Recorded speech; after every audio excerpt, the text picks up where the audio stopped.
How our minds shape our reality. Welcome. This evening, we will be talking about our minds and how they create our perceptions, and as a result, our entire reality. Our minds only allow us to see what they permit us to see. If we don't consciously manage our minds, we see life in the way it has been shaped.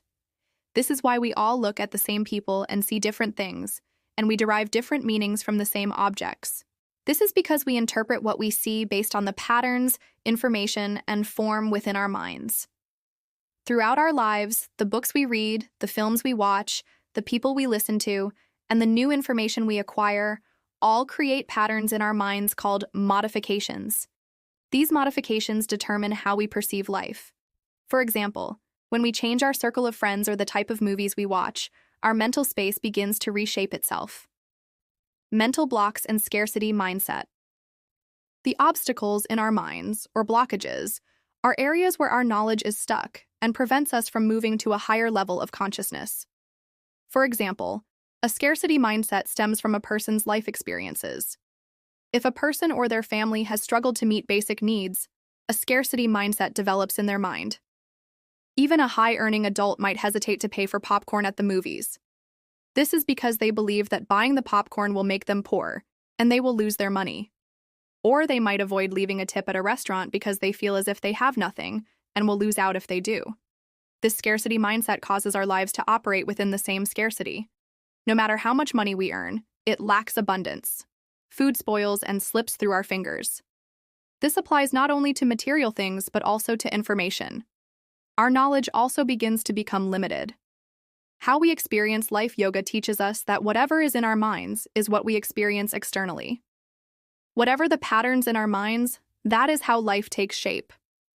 We are all actually watching a different reality outside.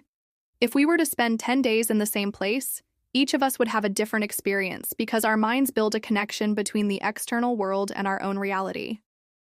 Our minds perceive not the complete picture, but only the parts that are relevant to us. For instance, a person who overthinks everything attracts people who will provide that experience, while someone who is happy with life draws closer to people who will support them. Even the same person can offer different things to different minds. They can make one person feel how wonderful life is, while another experiences how much effort is needed for that beauty.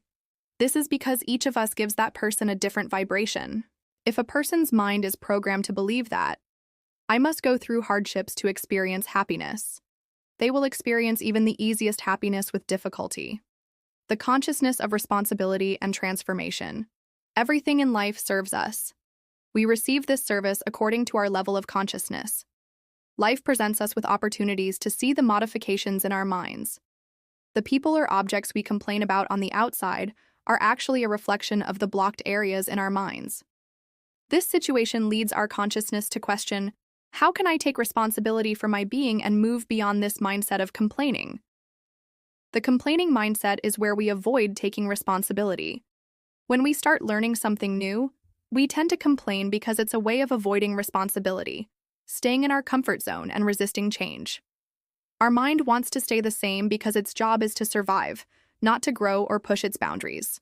When we shift into buddhi consciousness, or the consciousness of using our intellect, we realize that we are responsible for everything. I am responsible for everything that happens to me, every word I hear, and my reaction to it. I am not a victim of anything, because I am the one who creates and lives my own reality. With this awareness, transformation begins. A mind that dares to overcome, grow, expand, and see its own being emerges. When we avoid looking at ourselves, we seek responsibility outside. We say, they are to blame? Why should I look at myself? But if we look at ourselves, we have to change, just as we straighten ourselves out when someone we care about looks at us. Creating our own reality. Our minds shape our relationships, experiences, and our entire life. When we take responsibility for our lives, we begin to extract the essence from everything that happens to us. True learning is seeing ourselves anew in every moment of life. If the reality we create and our reactions to events bother us, it shows that we are unhappy with our minds and are at a level of consciousness we are unaware of. In this situation, we must look back at our own minds and find the elements that created this situation. Let's illustrate with an example. One of my students complained that people in every environment she entered were treating her harshly, constantly blaming her and trying to push her away. After a while, we realized that her subconscious was telling her, "The person in front of you doesn't love you, and I'll prove it to you in a moment." The student would behave in ways that would annoy people, wanting to say, "See, you're just like them." Her childhood trauma of being an immigrant and feeling excluded and unaccepted was the root of this cycle. When she recognized this cycle, she saw the reason behind her uncontrolled behavior and understood that it was leading her down a path she didn't want to live. If we are living a life we don't want, it means our mind deems us worthy of it. The only thing that shapes our lives is our mind. Settling for less and our self-worth. For example, when someone who needs money says, "I wish I could find $1,000, why don't they say, "I wish I could find $200,000? Because their mind tells them, "You're only worthy of living with hardship. You can only find enough money to get through the day." This isn't humility, it's being unable to ask for what you need. When the entire universe is at our feet, asking for too little or too much creates imbalance. We can only realize what our mind invites us to and what it deems us worthy of when we observe ourselves. As long as we look for the problem and the responsibility outside of ourselves, we cannot elevate our being to its rightful place and give ourselves the value we deserve. When we can't take this responsibility, we expect others to make us happy. But remember, no matter what someone does to us, we decide what we feel. Even if Yurdanur does something bad to us, if we choose to be content, we can be content with her actions. We might even be grateful for the great opportunity she has given us to practice awareness and an all-encompassing consciousness. If we could understand the service and contribution of others' actions and words to our lives, we would thank everyone. This gratitude doesn't mean taking that person into our lives, but rather respecting their existence and the service they provide. When we fail to see this, even someone who is kind to us can annoy us. There is only one place where we decide what we feel, what kind of reality we want to exist in, and how we will manifest ourselves outwardly, within ourselves.